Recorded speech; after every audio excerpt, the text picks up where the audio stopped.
Okay. Let's say we've got 2 points in the plane. 2, 7, 7, 3. Okay. And for some reason, we expect these points to be on the graph of an exponential function. Okay, so the form of the exponential function is y equals ab to the x. Using that form, you can write 2 equations. Okay, because we have a y and an x here, so we put the y in for y and the x in for x. Y is 7, x is 2, so you get 7 equals a times b to the second power. There it is. And then you put these 2 points in. These y is 3, x is 7. So we put 3 equals ab to the 7th, and there it is. And then we can easily solve. We did this in some detail last week. We can write the first equation down. We can solve it for a. We can plug that in for a, and we get an equation in b. We can solve that equation for b. Now I skipped a lot of details there. I was just illustrating that we do a solution. Really, all I'm wanting to do is show that we can easily write the equations. Sometimes they're easy to solve. This is actually easy to solve if you understand the rules for exponents. Okay.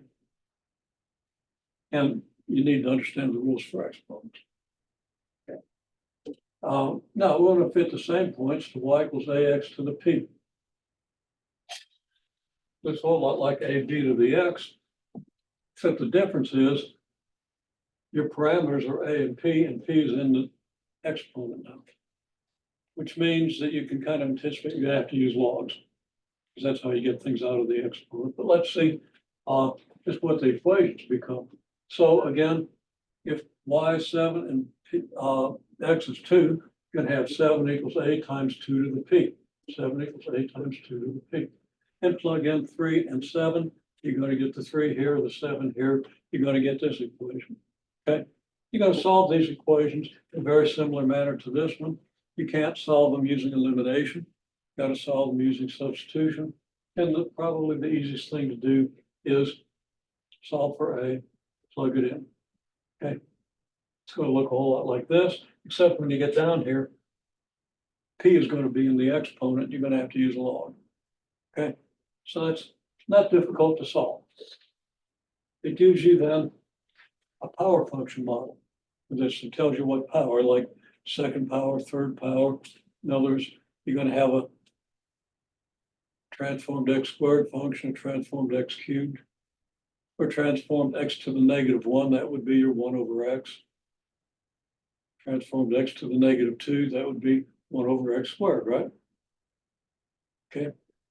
Transform one of those functions, and then you could actually graph the thing using the transformations once you figure out what a and p are, or once you figure out what a and b are for this form.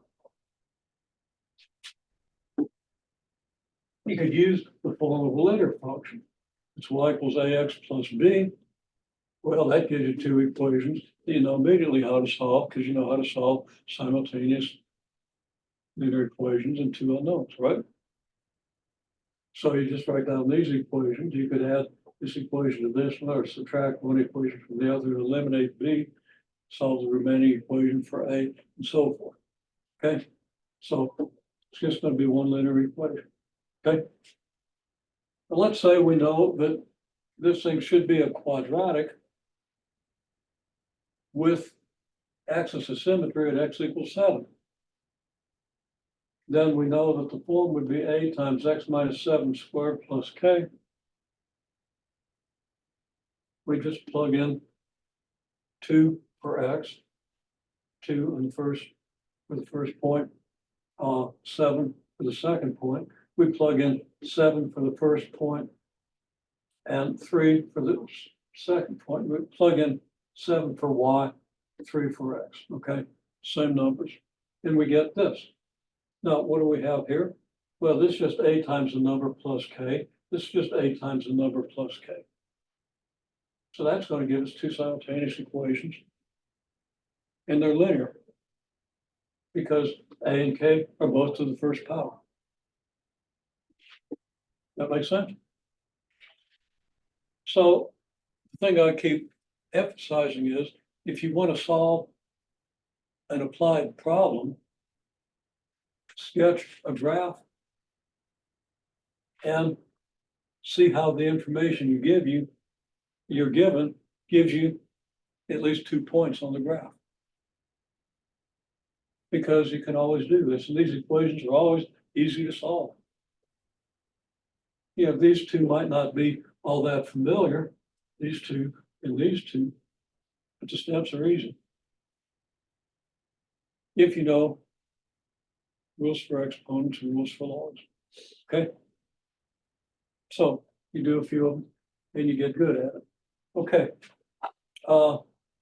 And these equations are even easier. That's exactly what you saw when you solved linear systems for homework, and people did pretty well on that. Okay. Now there's a system with 2 equations and 2 unknowns. One more example. You got any 3 points in the plane, as long as they all have different x coordinates, there's a quadratic function, one quadratic function that fits those points.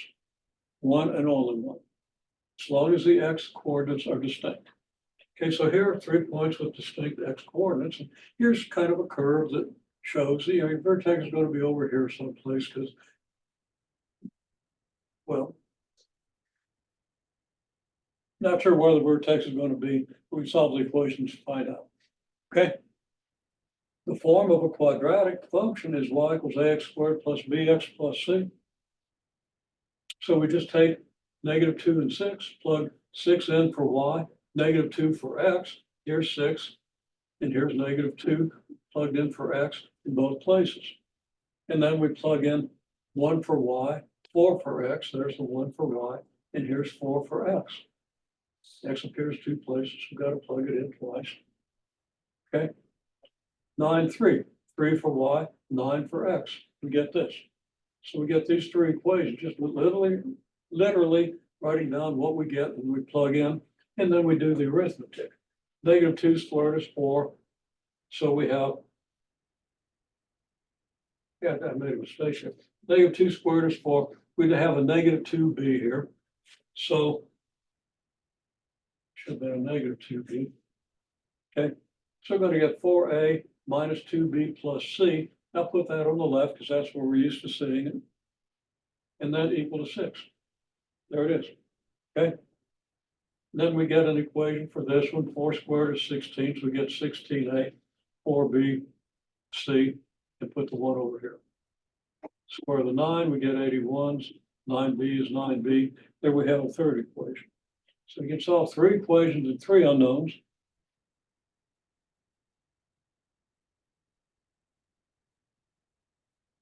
You can find a, b, and c, so you know what your quadratic function is. -b over a, 2a will give you the axis of symmetry, quadratic function, quadratic formula will give you the intercepts. Plug in 0 for x, you get the y-intercept. You get the whole thing, okay? And it'll fit those 3 points if you've done the arithmetic right. Okay, so what I want to kind of quickly do here, just to give you a head start. I'm just never going to do some other stuff.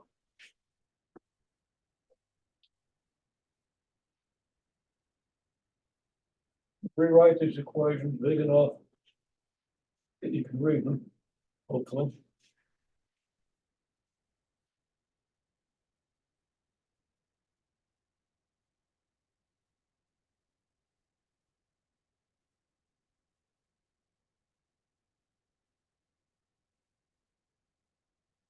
This is equation 1,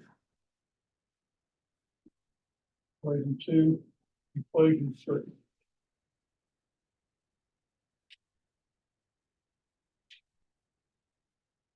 Let me erase a little bit of what I did so I keep things lined up.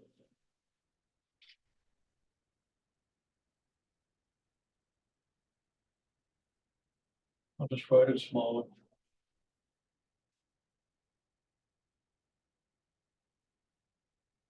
Now I should have room. Okay. Now I want you to just tell me what you get if you do equation 1 minus equation 2. And if you do equation 2 minus equation 3.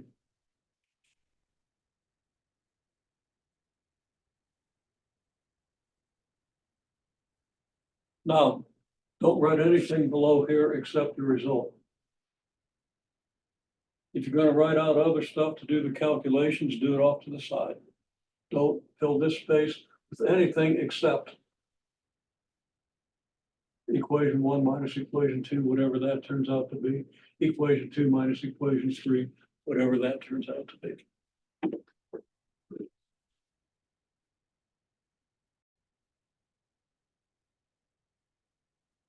Okay, now we do equation 1 minus equation 2. What's that going to give us?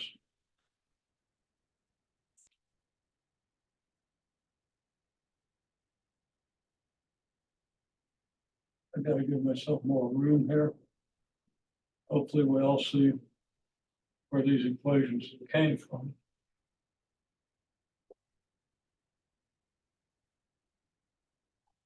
This is what we get when we substitute into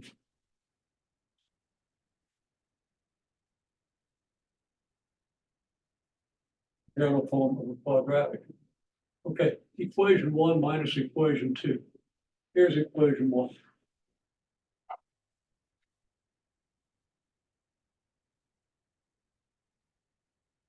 Negative equation 2 would be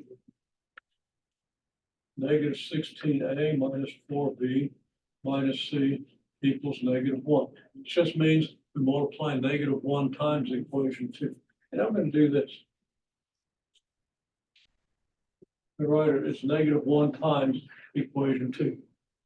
Now, why did I do that? It's because I noticed that I have just a c here and a c here. So if I subtract this equation from this equation, c's are going to go away. And well, let's see how that works. Here's equation 1. Here's negative 1 times equation 2. So when I put these two together, I get equation 1 minus 1 times equation 2. 4a minus 16a is negative 12a. Negative 2b minus 4b is negative 6b. C minus c is 0. 6 minus 1 is 5. Okay. So now all I said was do equation 1 minus equation 2. And it gives me then 12a, negative 12a minus 6b equals 5. And c goes away. No c.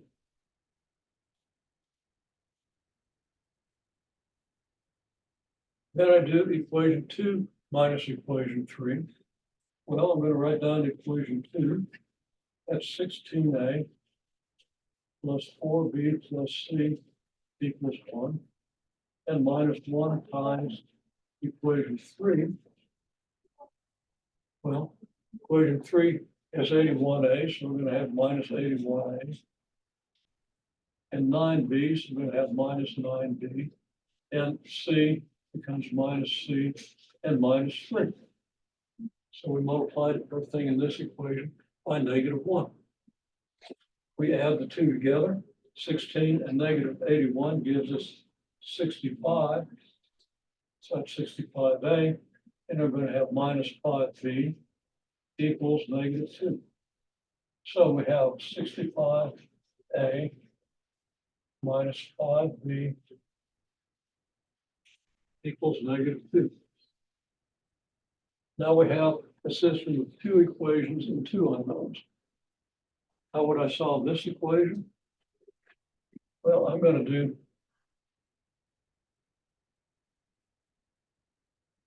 negative 5 times equation 1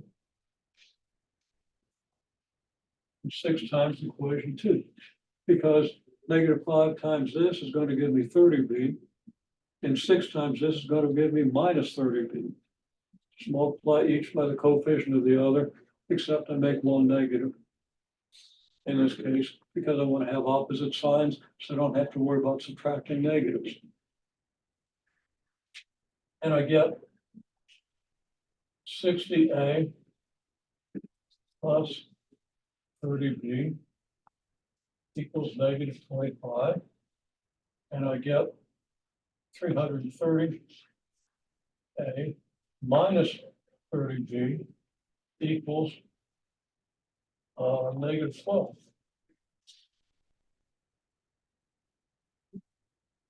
If I add these together,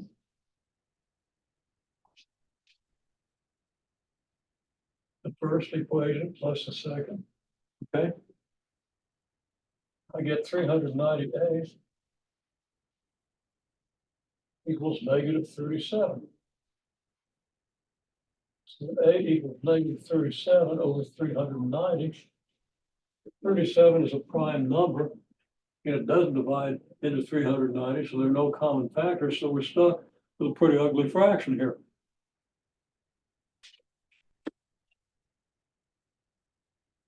What do we do with that? We can plug that back into this equation. And out of that, we get this equation.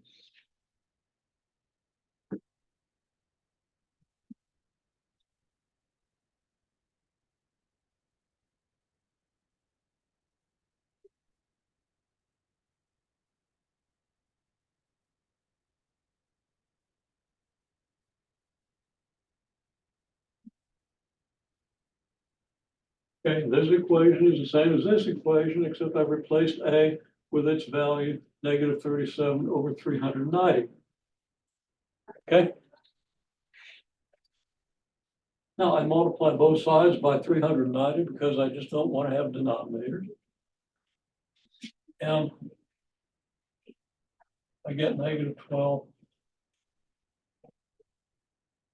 times negative 37 minus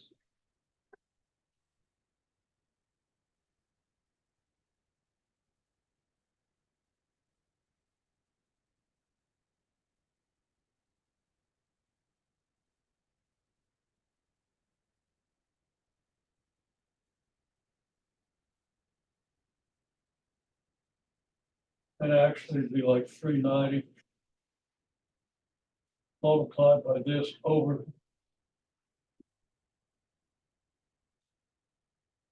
390 to write it out specifically. That's going to give me negative 12 times negative 37, which is 360, and 84 is 444. And that's going to give me 1,740. And that's going to give me 1,950. Okay. So we're going to get some numbers there. And we're going to add this to both sides and all that. And we're going to get what we get now. And I'll multiply 390 by 6. I don't know if it's 2,400, 2,340. I think I did something wrong there. It's all right. It's all right. You got calculators. Okay. You just get numbers. And when you divide both sides by this coefficient of B, which I think is 2,340, negative 2,340, you're going to get a fraction for B. And then you're going to plug both the value of A and the value of B into one of these equations. Doesn't matter which one, but I'd pick the first one because the numbers are smaller. And you're going to solve for C. Okay. Is that difficult? A little practice. It's not difficult, it's a little tedious.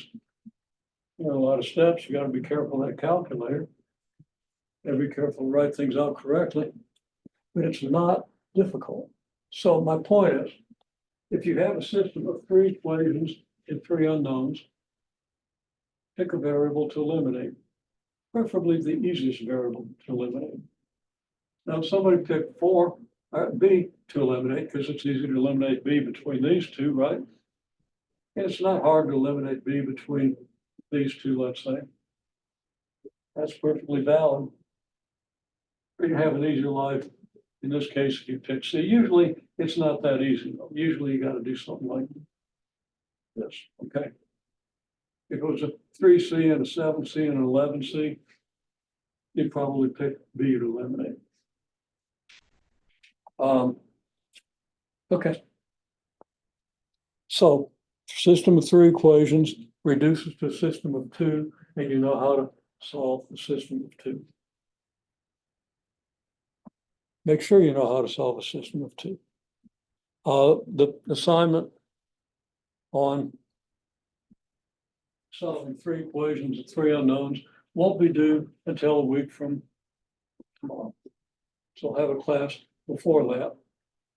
If you want to get it out of the way early, go ahead. If you want to enjoy your Thanksgiving break, not worry about math, go ahead.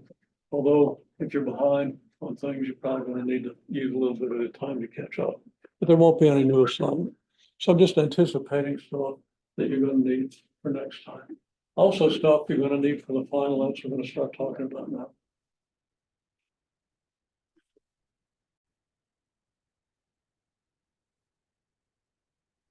Got here 23 by 23 centimeter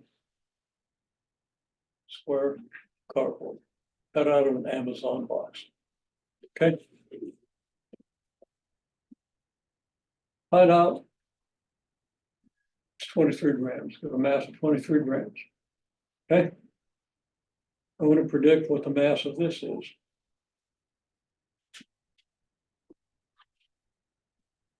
So we've got meter sticks out. If anybody want to measure that to verify, they can. But pass that around. Everybody measure that, see what the sides are. Don't tell me. Till everybody's got it. Don't tell anybody else. Okay. Now I'm going to predict what the mass of that is. And to do that,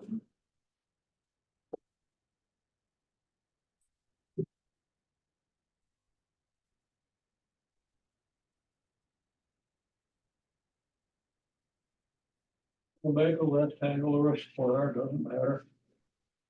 Okay, it's not very good. You know, that line came out a little bit off. And I'm going to line this thing off.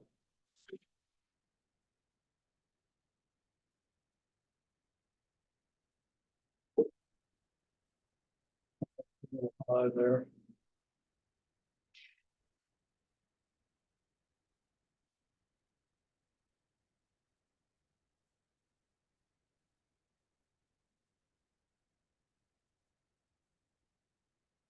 And I'm going to construct a square function.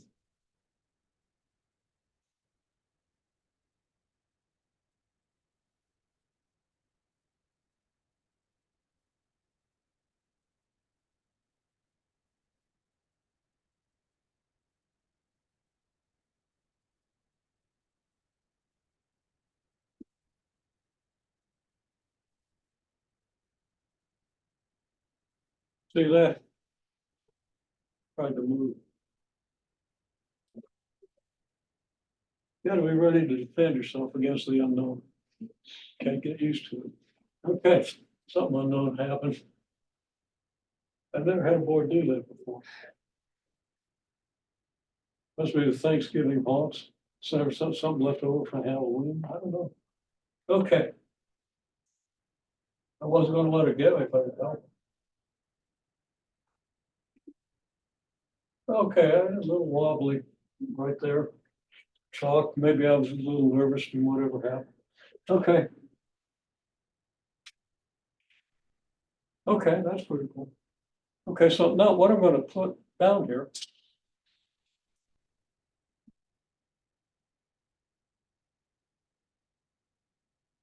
X equals 23 here. I'm sorry. Yeah, that's right. Wait a minute. That's what really 23 by 23 and had a mass of 23 grams.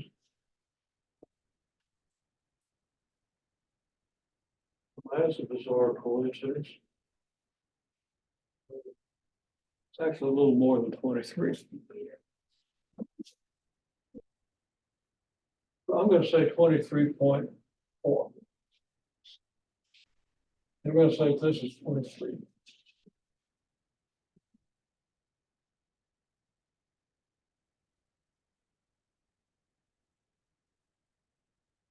Can I do that? Am I allowed to do that? Thanks for the permission. Okay, good. Okay, so I've just rescaled my square. Now, if this is a 4x4 square and the red dot is down here,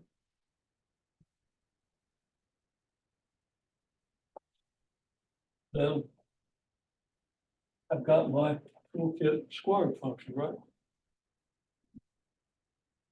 And this turned out not to be too far from a toolkit squaring function. It's a coincidence in the way I measured the way I cut. I just cut the biggest square I could out of an Amazon box. Okay. So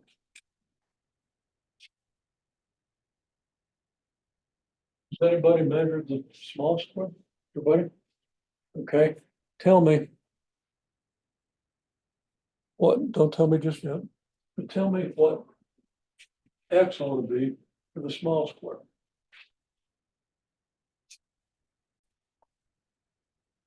Okay, so people tell me that the smaller square was 15 units on the side. So where am I going to put 15?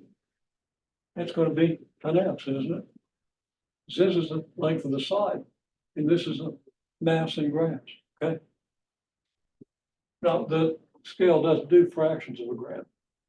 So I know it's at least 23 grams. It might be 23.9 grams. It won't kick over to 24 until it actually hits 24. It's 23 point question mark.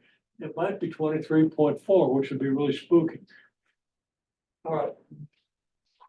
That was really, between this and that, I know something's going on. Okay, well, where am I going to put X equals 9?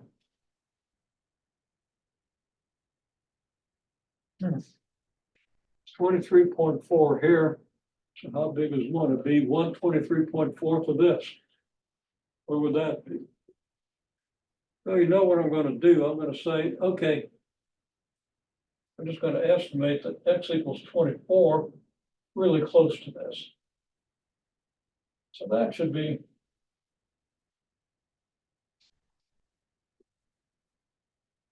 X equals 24 maybe. Now, I can cut that in half.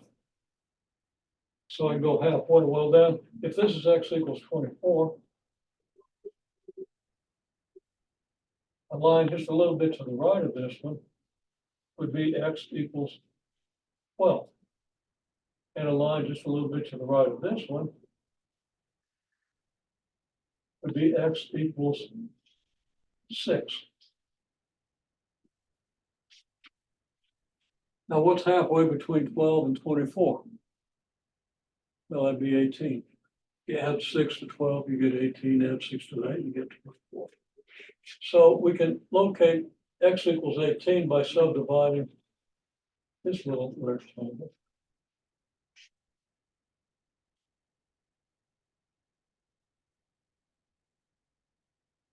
And where's X equals 15 going to be?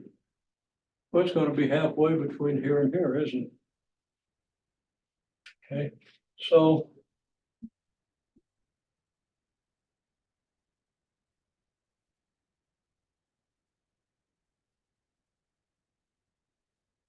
things are getting crowded down here, so I'll label X equals 15. And since that's an important line, that's now the dimension of the square.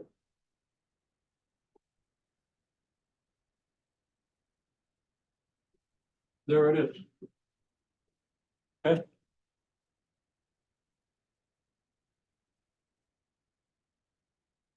Now I can put a scale on Y and using whole numbers, I can say, okay, Y equals 24 is just a little bit above this line. So Y equals 12 will be just a little bit above this line. So pretty close to this line, we get Y equals 12. And then this line should be about Y equals 6. Okay. So what do we estimate y to be at this point? What's your estimate?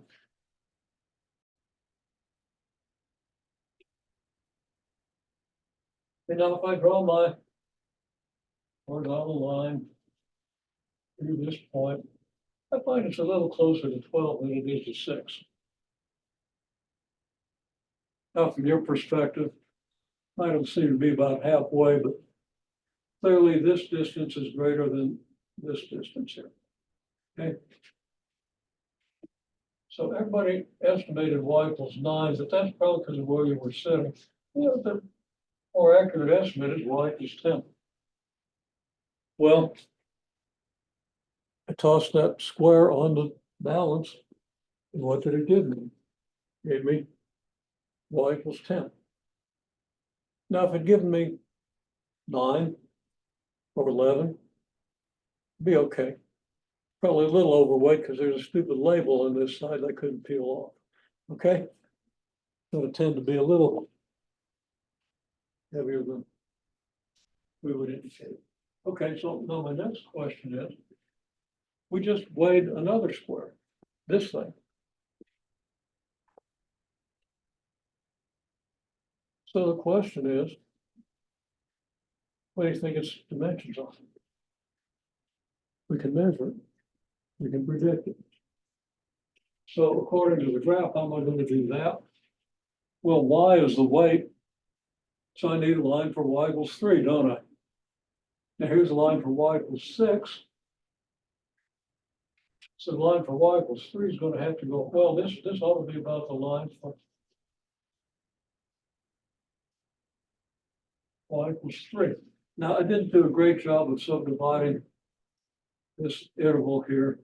It's a little big down here, so I don't know. So what do you estimate the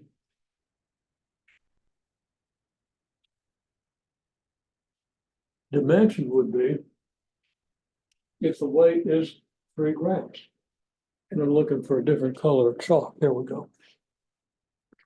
Okay, so I'm going to kind of emphasize my y equals 3 line here.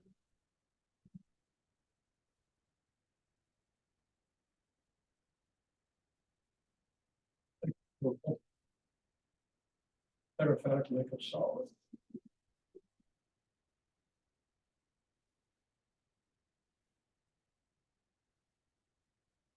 There's y equals 3.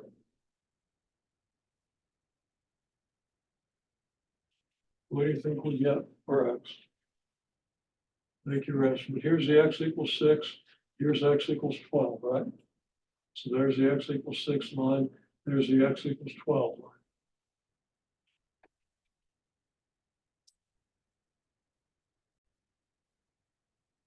Now, people might be having a little trouble seeing this, but we're looking at the point where y equals 3 intersects the curve would be here. Okay.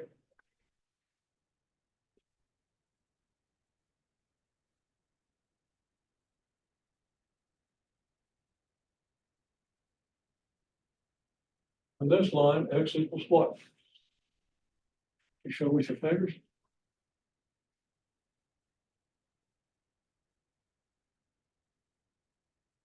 Show me, turn your hand so I can see your thumbs. Okay, so I'm getting 9 or 10. Okay, so that's good. One person, there's a lot of people get 9 that folded their thumb, and one person had their hand like this. I couldn't see the thumb. Okay, and yeah, I know you're just jerking me around. That's okay. Okay, so our estimates, if we average your estimates, we get 9.3.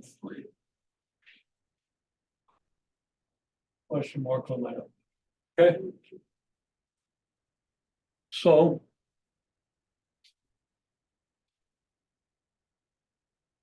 here it is. Measure.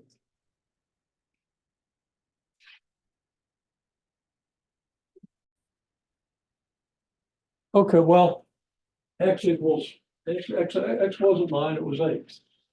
Okay. but it's pretty close to 9, right? So curve works pretty well. Now remember, this is actual cardboard, density can vary and stuff like that. Also, does 3 grams really mean 3 grams? Or does it mean 3.9 grams? Or did 23 grams really mean 23.9 grams? So there's some uncertainty in the curve. My point is that with this constructed curve, we could put a scale on it. And we can pretty well predict within plus or minus maybe a gram what the mass of any square cut out of the same kind of cardboard would be. That's pretty, I think that's pretty neat. Okay.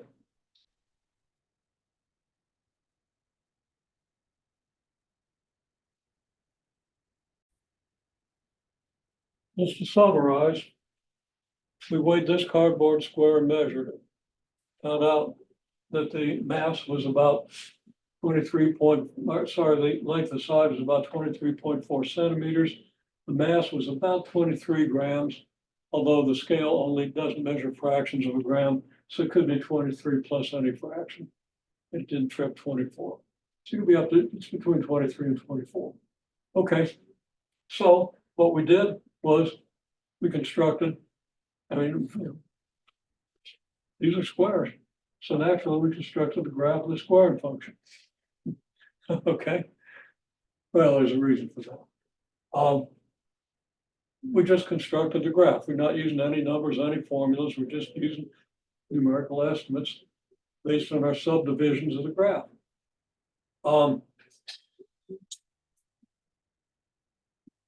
We lined off, well, we used the lines on the graph and estimated the lines for X had values of 6, 12, and 18. And 24 would have been just a little more than 23.8. So these lines came up close to some of our construction lines. And then we estimated y equals 12, y equals 6, and y equals 3 for our construction lines. And on this last construction line, we'd have y equals 1.5. It's not drawn very accurately, but using this graph, we then measured this thing, found that it was 15 centimeters on the side, found that that intersects the graph at approximately y equals 10. And put this in the balance, it's 10 grams. Okay, what's that? Then we did the smallest square. We put it on the balance, got 3 grams, since y equals 3.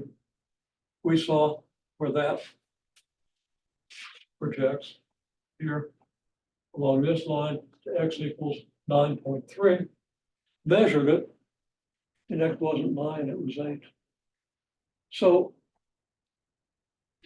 among other things, the graph wasn't constructed perfectly, but this curve seems to predict the relationship between the dimensions and the mass of the square. So we can now say that the mass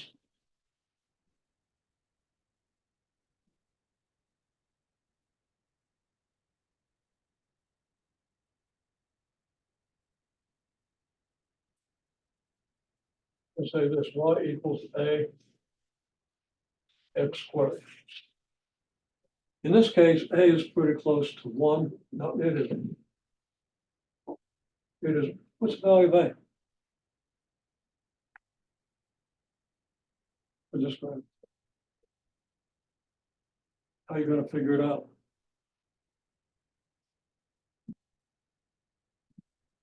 You're going to take a point on the graph. It has x and y coordinates, plug them in, and find out what a is, right? Okay. So to do the algebraic analysis of this thing, it's just geometric analysis, which worked pretty well. You say y equals ax squared coordinates at this point, what are the coordinates at this point? 23.4, 23, right? So 23 equals A times 23.4 squared. So that A equals 23 over 23.4 squared. Okay, now I'm gonna go out on a limb here. That's about 2%. Square will be about 4%. So it'll be about 4% less than 1 over 23.4. There's a 2% less.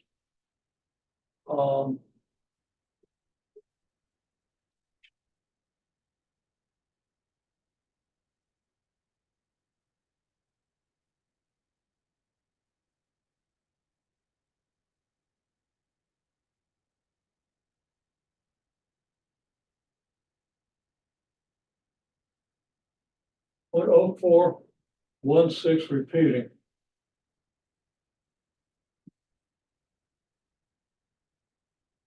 I say 0.04, that's a little bit of an overestimate. I'm going to go on a limb. If you figure this out just with your calculator, I think you get 0.042. All right. If you round the third significant figure, it might be 0.041 or 0.043. I don't want to think that hard right now, mainly because I can't. Okay. I've been at this for a while. Okay, so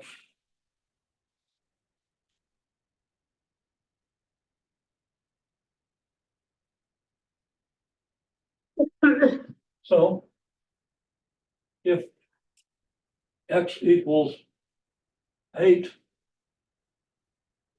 x squared would be 64. And 0.04 times 64 would be 2.56. 042 would be a little more than that, maybe about 2.7. So that would predict 2.7 grams. Okay.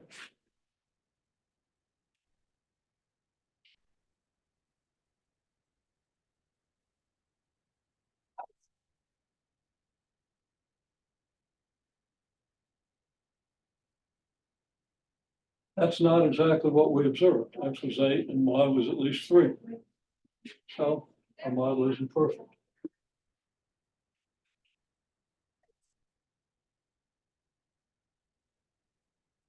Well, if we square 15, we get 225. Divide that by 24, we get a 9. We actually observed 10. Okay. So your 9 that you thought you estimated from the graph, even though 10 is a better estimate from the graph, actually 9 or 10 would be a good estimate. So probably between 9 and 10. Yeah, your estimate agreed with this model. Okay. Then, of course, if x equals 23, this should give us, if x equals 23.4, this should give us 23. Let's see, 23 squared is 529, 23, 24, 576.3 of 545, 550, 550 times 44. No, 550 times 0.04 be 22. 0.042 gives 23. Yeah, kind of works out. Okay. Now you do that in your calculator and see if the 0.042 is really all that good. All right. That should show you something about modeling. You know, all this stuff we've been doing has real world implications. Okay. Here's another one.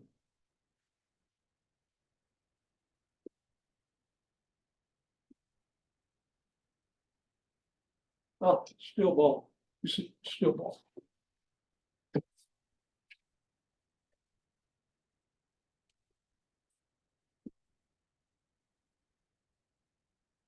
Got a steel ball here.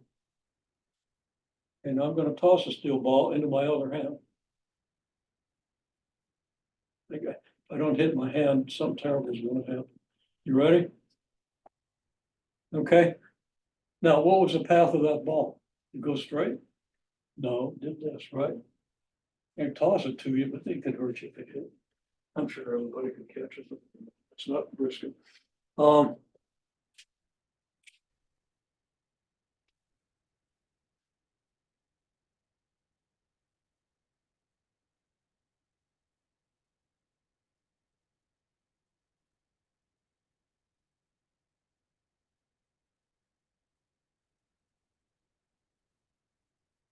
Path of that ball.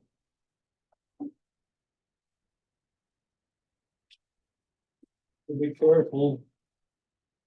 And his elbow. A little more than I should have done. Okay, though. Okay.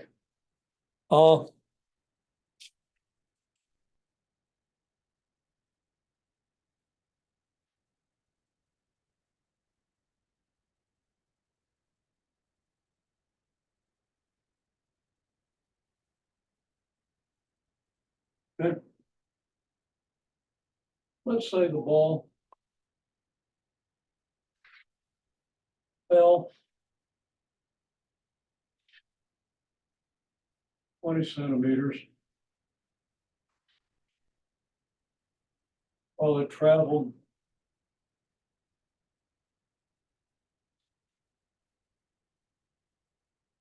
30 centimeters. Okay.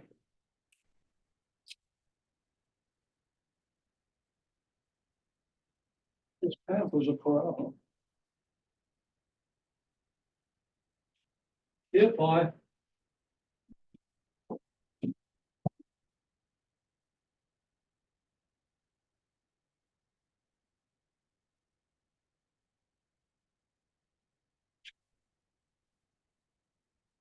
draw a rectangle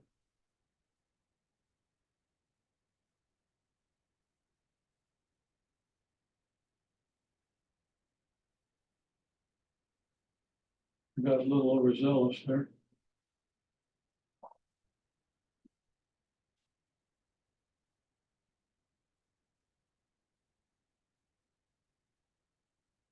"60 centimeters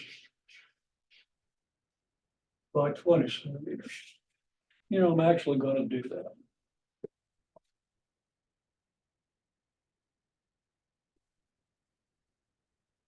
I didn't want to take your meters. Okay, so 60 centimeters is going to be out the bottom here, I think. It puts all the way out to here. Okay. So there's 60 centimeters. Now here I want 20 centimeters. I probably got something closer to 25 or 30. Yeah, about 25. So 20 centimeters would be about here.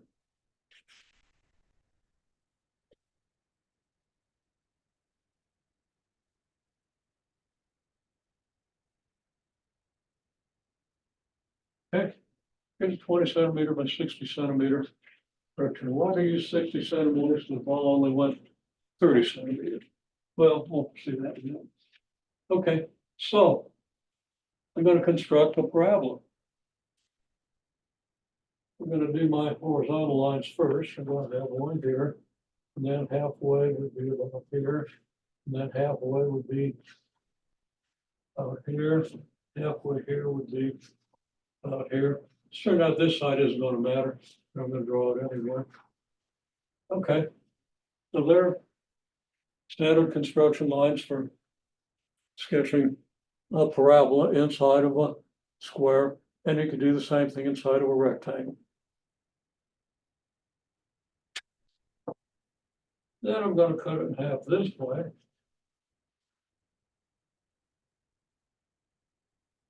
Now, the only thing is, I want this parabola to be upside down. If this is part of a parabola, then the parabola has to start up here and go down, right? This means I construct this thing with the red dot here. And it means that when I cut the next rectangle, it has to be this one, because I have to keep moving toward the red dot. Here's my next subdivision. And my next one.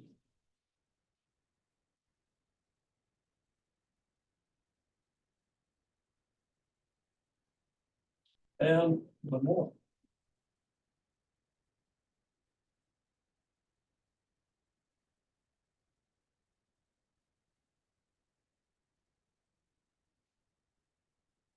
Now, instead of starting in the upper left-hand corner, I start in the lower left-hand corner.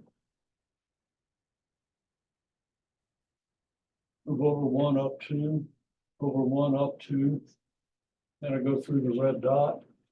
And then everything's symmetric. So I do this, and this, and this.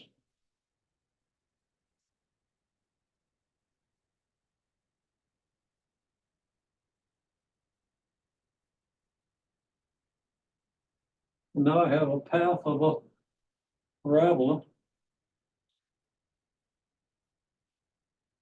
If I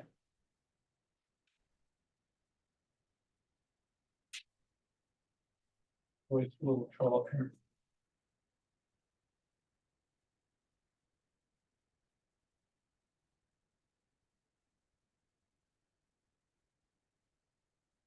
If I toss this chalk just right, it should follow the path of that parabola, right?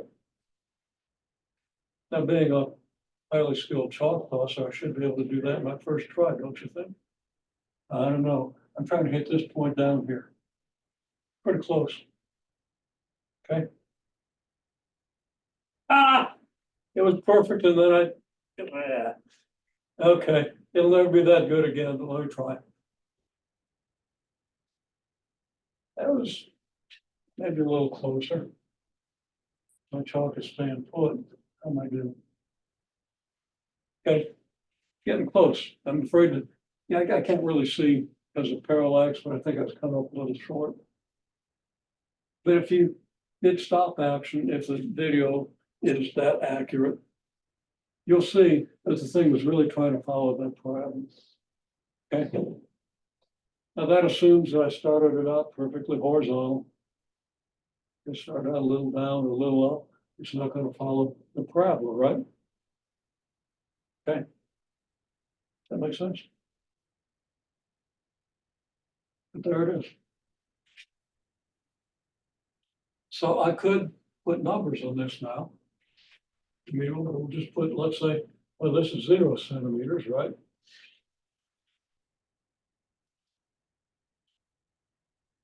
X equals 0, that means it's like my y-axis.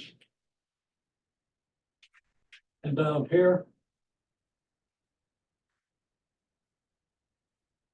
X equals negative 20.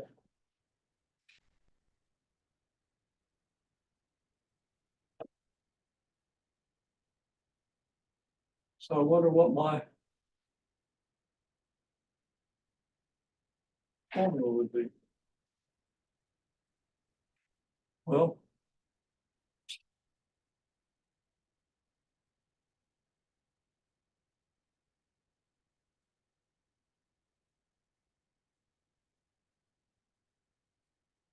and I just did something really stupid there. This is y equals negative 20, not x equals negative 20. Certainly going to be squaring my negative, we'll get a positive value of a. And over here, x equals 30, because this whole thing from here to here is 60 centimeters. So from the middle over to here is half of that. And that's, I think everybody understands that 30 is half of 60. Even though people are guilty of overusing, I wouldn't say guilty, you've been conditioned by an educational system that can't see its hand in front of its face sometimes. Sometimes it does very well. But an educational system puts calculators in kids' hands. My grandson's going to be here in less than 48 hours, yeah, less than 24 hours. Oh, a little over. Be here tomorrow night. Okay. Last time I had him here, he was in second grade. He asked me, what's infinity plus infinity? I was able to explain it to him he's able to do a video and explain it. Okay. Most second graders could probably do that. It's not exceptional. I mean, he's pretty good at math. And there are other things he's not as good at. And you know, you can't tell. Okay. The things he tries at, he's good at. All right. He's a good kid. A lot of fun to be around. But you know, that was pretty, I thought that was pretty impressive because he picked it up really quickly. So he's really got, you know, pretty strong aptitude in at least that area.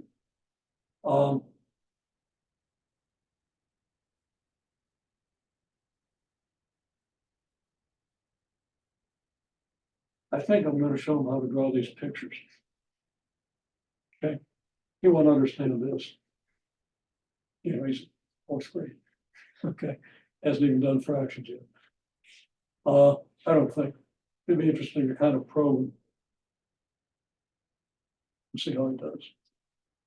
Of course, he just might be so into his video games he doesn't want to be bothered. After we were here one day, I showed him a bunch of physics stuff. He's good at, real good with that. He's good at building things and putting things together. So every kid has a set of skills. Things he's really good at, things he's not that interested in, so doesn't bother to do well. He does okay.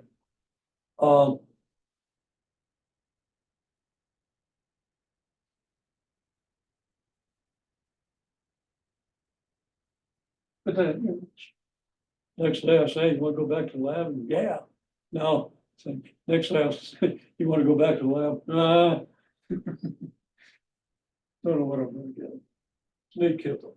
Okay. How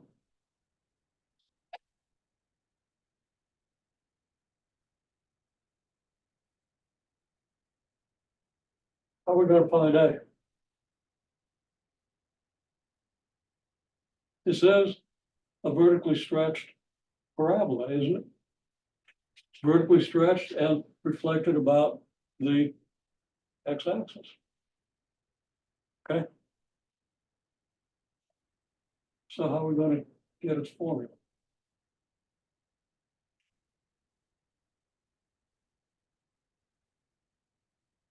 How many points on the graph do we need in order to determine the value of A? Okay, just one. The only unknown we have is A. If we know X and Y, we'll need one equation to get A. Okay? So it's much simpler than the cases where we need two equations. So we get what?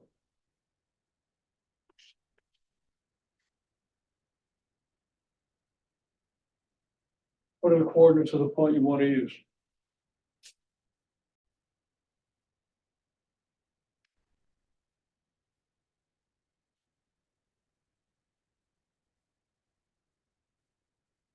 We get negative 20 equals A times 30 squared.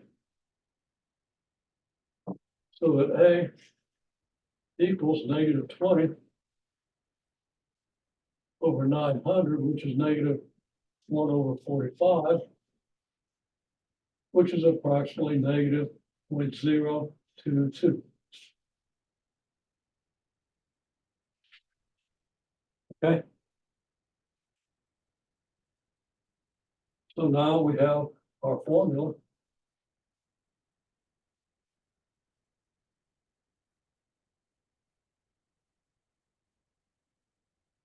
Y equals negative 0.022 x squared. So when x is 15, which it would be right here,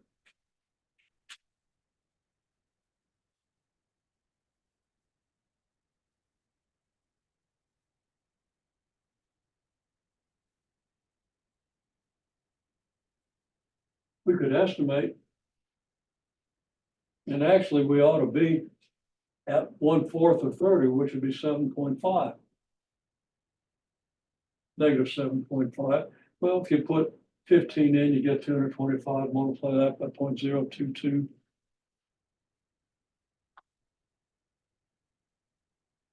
don't get what I said. Why should that be? It has to be 225 I get 7.5 on that. Oh, well. That's the model.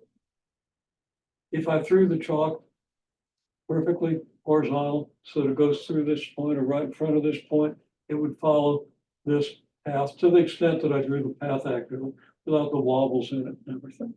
Okay. It's going to stay very close to this path. Okay.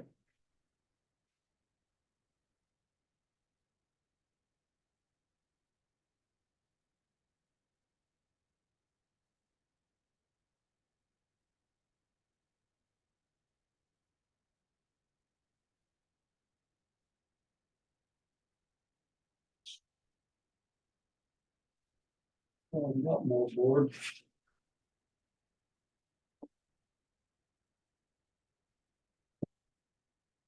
Let's pull that one up.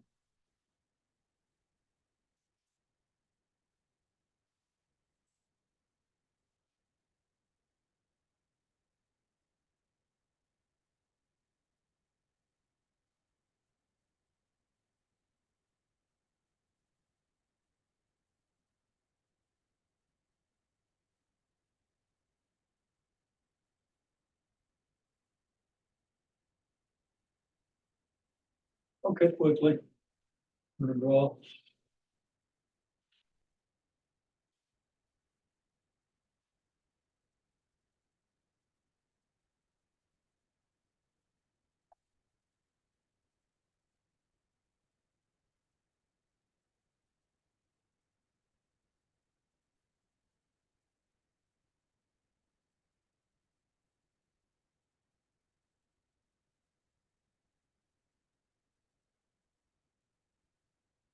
An upside down exponential curve.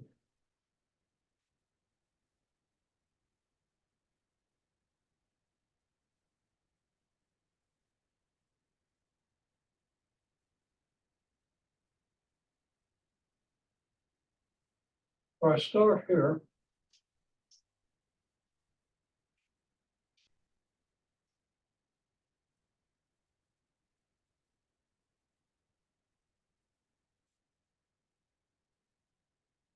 Do this.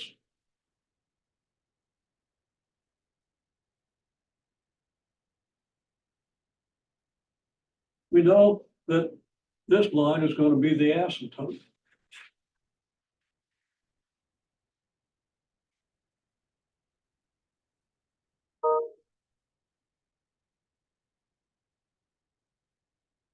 Because every time we move over one, we move twice as close to the top. Move over one, we move twice as close to the top. Over one, twice as close to the top. Over one, twice as close to the top.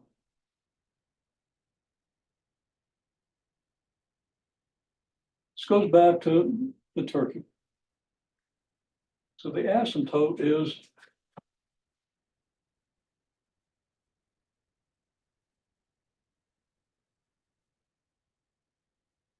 (300°).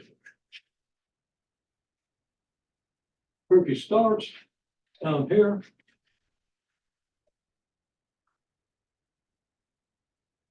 Temperature of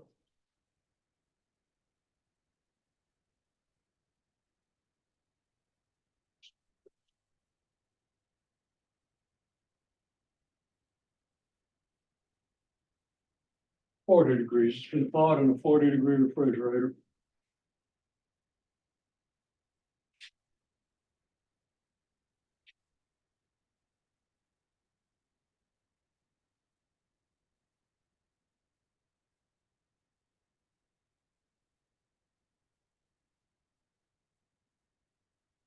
Our condition for the turkey is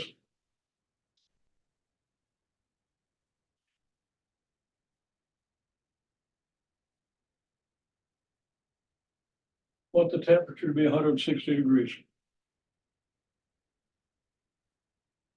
So where is 160 degrees on this scale?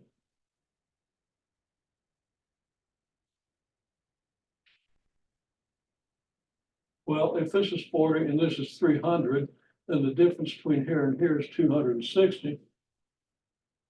So the difference from here to here should be half of that, which would be 130, which would be 170. Now half of 130 is 65. So here we should have T equals 235 degrees.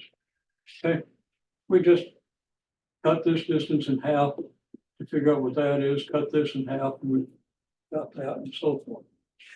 Okay, so we want T equals 160 degrees.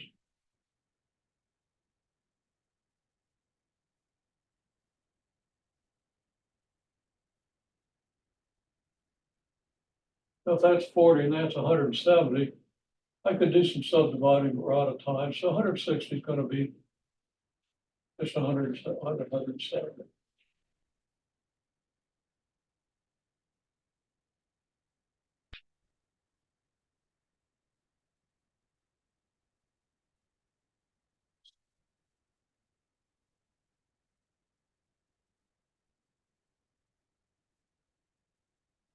And that should take 3 hours.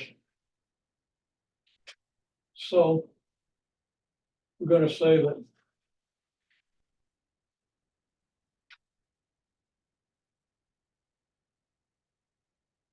so that's T, but we're going to say T equals 0 here.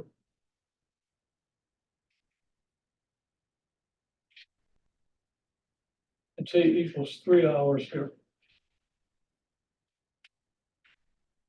Okay. Now quickly, because we are out of time. 2 points on the graph. We got this point. We got this point.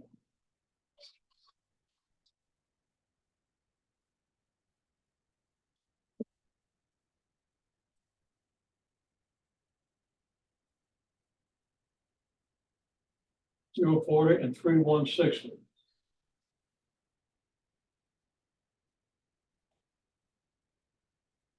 We have the asymptote.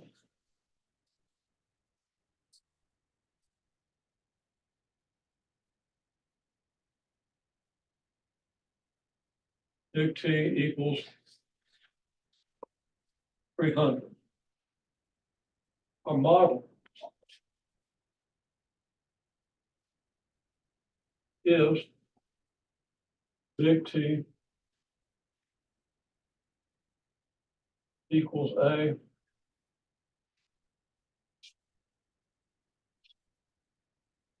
times B to the little t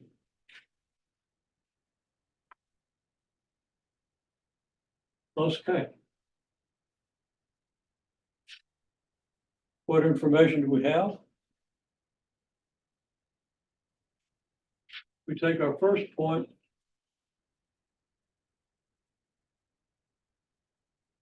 we get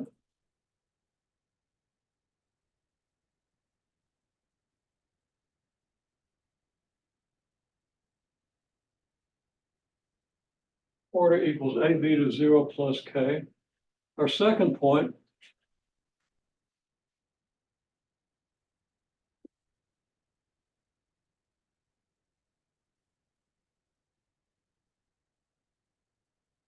also, our asymptote is 300. And our exponential function, which normally has an asymptote of 0, has an asymptote of 300, means we had to add 300.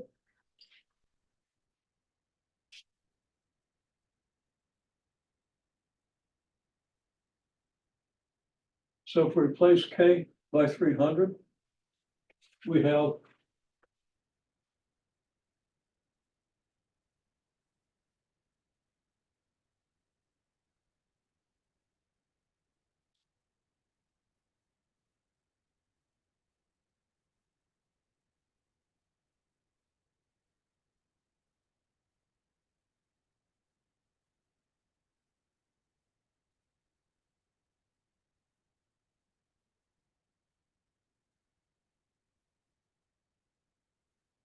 these two equations that we can solve for A and B.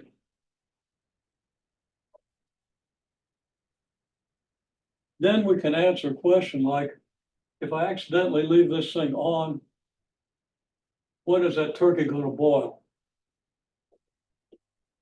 Gotta be up to 212 degrees, right? So disaster.